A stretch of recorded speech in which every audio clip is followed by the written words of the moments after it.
Hey guys, welcome you all on my YouTube channel.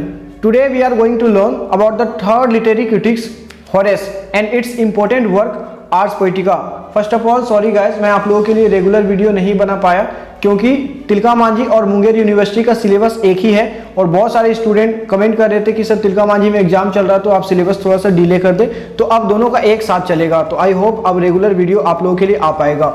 And first of all, as I taught you that the Plato was the first literary critics. Plato सबसे पहला literary critics था, was a Greek critic, ये सब यूनान के थे, which came with his great work called Republic. और Plato ने सबसे अपना जो ग्रेट वर्क लिखा वो था रिपब्लिक। रिपब्लिक प्लेटो का बुक है, इंपॉर्टेंट नाम याद रखेंगे। In Republic he simply targets the poet saying poet should be banished from the ideal state. और रिपब्लिक बुक में वो पोएट पे पोइट्री पे टारगेट करते हैं और कहते हैं पोएट को तो आदर्श समाज से धक्के मारकर बाहर निकाल देना चाहिए, because poetry is the mother of lies, क्योंकि पोइट्री झूठ का पुलिंदा होता है। And poets are twice removed from reality, और जो पोएट्स होते हैं वो सच्चाई से कोसों दूर होते हैं, उसे सच्चाई से कोई लेना देना नहीं होता। He gave the concept of mimesis और इमिटेशन, और वास्तव में प्लेटो ने ही कॉन्सेप्ट ऑफ माइमेसिस और इमिटेशन दिया था। यानी कि माइमेसिस का मतलब होता है कि कोई भी चीज को कॉपी करना, जस्ट कॉपिंग समथिंग, और इमिटेटिंग समथिंग, किसी भी चीज का हूबहू नकल कर लेना, जैसे कि उन्होंने पोइट्री को पेंटिंग से भी कंपैरिजन करके दिखाया था। Another great critic of Greece was Aristotle. Aristotle was the disciple of Plato. यूनान का ही दूसरा महान क्रिटिक जो है लिटरेरी क्रिटिक वो एरिस्टोटल थे, और एरिस्टोटल प्लेटो के ही शिष्य थे। He came with his great work called Poetics, और एरिस्टोटल ने जो अपने ग्रेट वर्क को लिखे उसका नाम है क्रिटिक्स। डॉक्टर सैमुअल जॉनसन जो कि एक लिटरेरी क्रिटिक भी रहे, उन्होंने कहा था the first proper literary critics was John Dryden. और जॉन ड्राइडन सच में फर्स्ट प्रॉपर लिटरेरी क्रिटिक थे, but he believed that the first literary critic was Aristotle. उनका भी यही मानना था कि एरिस्टोटल फर्स्ट लिटरेरी क्रिटिक थे इन पोएटिक्स। और एरिस्टोटल अपने बुक पोएटिक्स में बताते हैं, he talks about the tragedies, वो ट्रेजेडी के बारे में बात करते हैं। He says that tragedy refine our values, हमारे गुणों को ये बहुत ज्यादा प्योर कर देते हैं। ही डिफेंड्स पोएट्री। तो प्लेटो तो पोएट्री पे टारगेट करते हैं, लेकिन एरिस्टोटल पोएट्री का डिफेंस करते, बचाव करते, बट अटैक ऑन कॉमेडी, लेकिन कॉमेडी पे अटैक करते हैं। वो कहते हैं कि कॉमेडी तो तुच्छ किस्म के लोग लिखते हैं, छोटे किस्म के लोग लिखते हैं, और बड़े लोग ट्रेजेडी लिखते हैं, यानी tragedy is superior than comedy. And today in this video we are going to learn about the third great literary critics which was nothing but Horace. So Horace was a Roman critic. By now we have learned about the Plato and Aristotle, both belong to the Greece. अभी तक हम लोगों ने जितने भी literary critics पढ़े, प्लेटो या Aristotle, सभी यूनान के थे, बट होरेस जो है वो रोमन के है।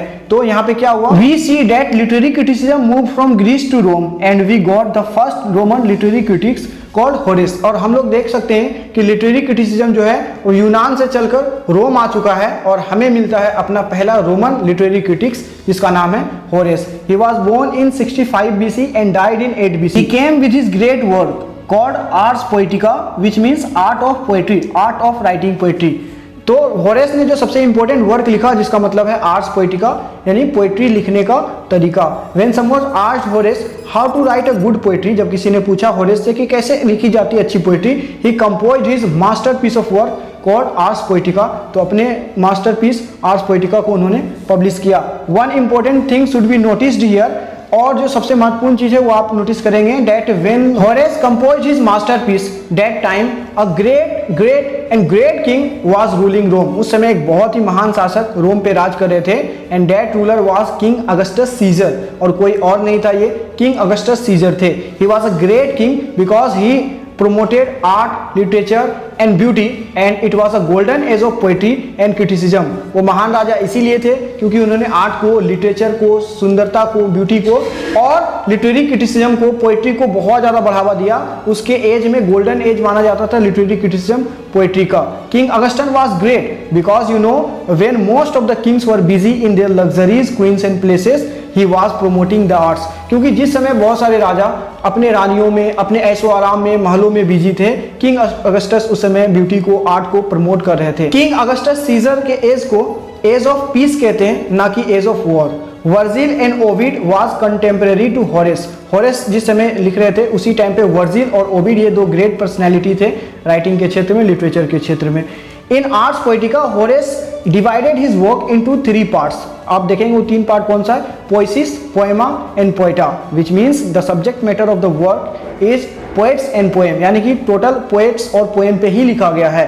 In Ars Poetica he talked about how to compose a good poetry. Now some of the important points you needed to be remembered regarding Ars Poetica. और कुछ important point में कौन कौन सा point है, जिसमें से पहला point है in media res, which means poetry should be in media res, जिसका अर्थ होता है into the middle part of the thing. कोई पोएम है अगर वो मिडिल से शुरू हो रहा तो वो बेहतर होगा पोएम के लिए। जैसे कि आप देखते हैं कोई स्टोरी को, अभी फिल्म ऐसा बनने लगा है कि डायरेक्ट बीच में से ही शुरू हो जाता है, उसके बाद बैक स्टोरी बताया जाता है कि शुरुआत किस तरह से हुआ। शुरू में ही दिखा दिया गया कि हत्या कर दिया, उसके बाद बताया कि हत्या क्यों हुआ। तो इस तरह से अगर पोएम लिखते हैं तो वो ज़्यादा इफेक्टिव बन जाता है। Second point is to be noted art pictura poesis, which means as painting so is poetry, कि जिस तरह से पेंटिंग होता है उस तरह से पोएट्री हो सकता है। कि पेंटिंग में जैसे हम लोग अलग अलग कलर करके अलग अलग तरह का उसमें डायग्राम्स यूज करके उस पेंटिंग को मीनिंगफुल बनाते हैं, वैसे आप पिक्चर्स में ऐसे ऐसे वर्ड का यूज करें जिसमें कि वो मीनिंगफुल वर्ड हो जाए। थर्ड इंपॉर्टेंट चीज should be noticed in poetry that Horace wants us against the deus ex machina, which means god out of machine. Horace जो है हमें पोएट्री में ड्यूक्स एक्स मार्सिना को कम से कम यूज करने के लिए कहता है। ड्यूक्स एक्स मार्सिना आप समझ सकते हैं कि एक तरह का क्रेन, जिस तरह से होता है कि चलते हुए परफॉर्मेंस में स्टेज पे अगर कुछ भी दिखाना है, ऊपर से किसी को लाना है, तो गॉड को ऊपर से लाते हुए दिखाया जाता था कि गॉड ऊपर जो है ऐसा लटका हुआ है, तो ड्यूक्स एक्स मार्सिना उसे कहते हैं। तो बार बार हम लोग ड्यूक्स एक्स मार्सिना का यूज ना करें, छोटे छोटे बात के लिए भी गॉड को बीच में लाने की कोई जरूरत नहीं, वरना ये मीनिंगफुल नहीं रह जाता उस तरह से। यानी कि बड़े बातों के लिए गॉड को लाना सही है, लेकिन हर छोटे बात में ड्यूक्स एक्स मार्सिना का आप यूज ना करें। And the fourth most important thing, struct and delight should be in the main purpose of poetry, कि पोएट्री का सबसे अच्छा मतलब होना चाहिए, बढ़िया मतलब होना चाहिए कि वहाँ पे इंस्ट्रक्शन होना चाहिए, टीच होना चाहिए, कुछ सिखाना चाहिए और उससे आनंद आना चाहिए। Instruct and delight should be the main purpose of poetry. तो फ्रेंड्स, ये एक शॉर्ट वीडियो था होरेस और इसके आर्स पोएटिका के ऊपर, जिसमें इंपॉर्टेंट पॉइंट्स को मैंने यहाँ पे डिस्कस किया। आगे आने वाले वीडियोस में लिटरेरी क्रिटिसिज्म को आगे लेके जाएगा। Thanks for watching this video.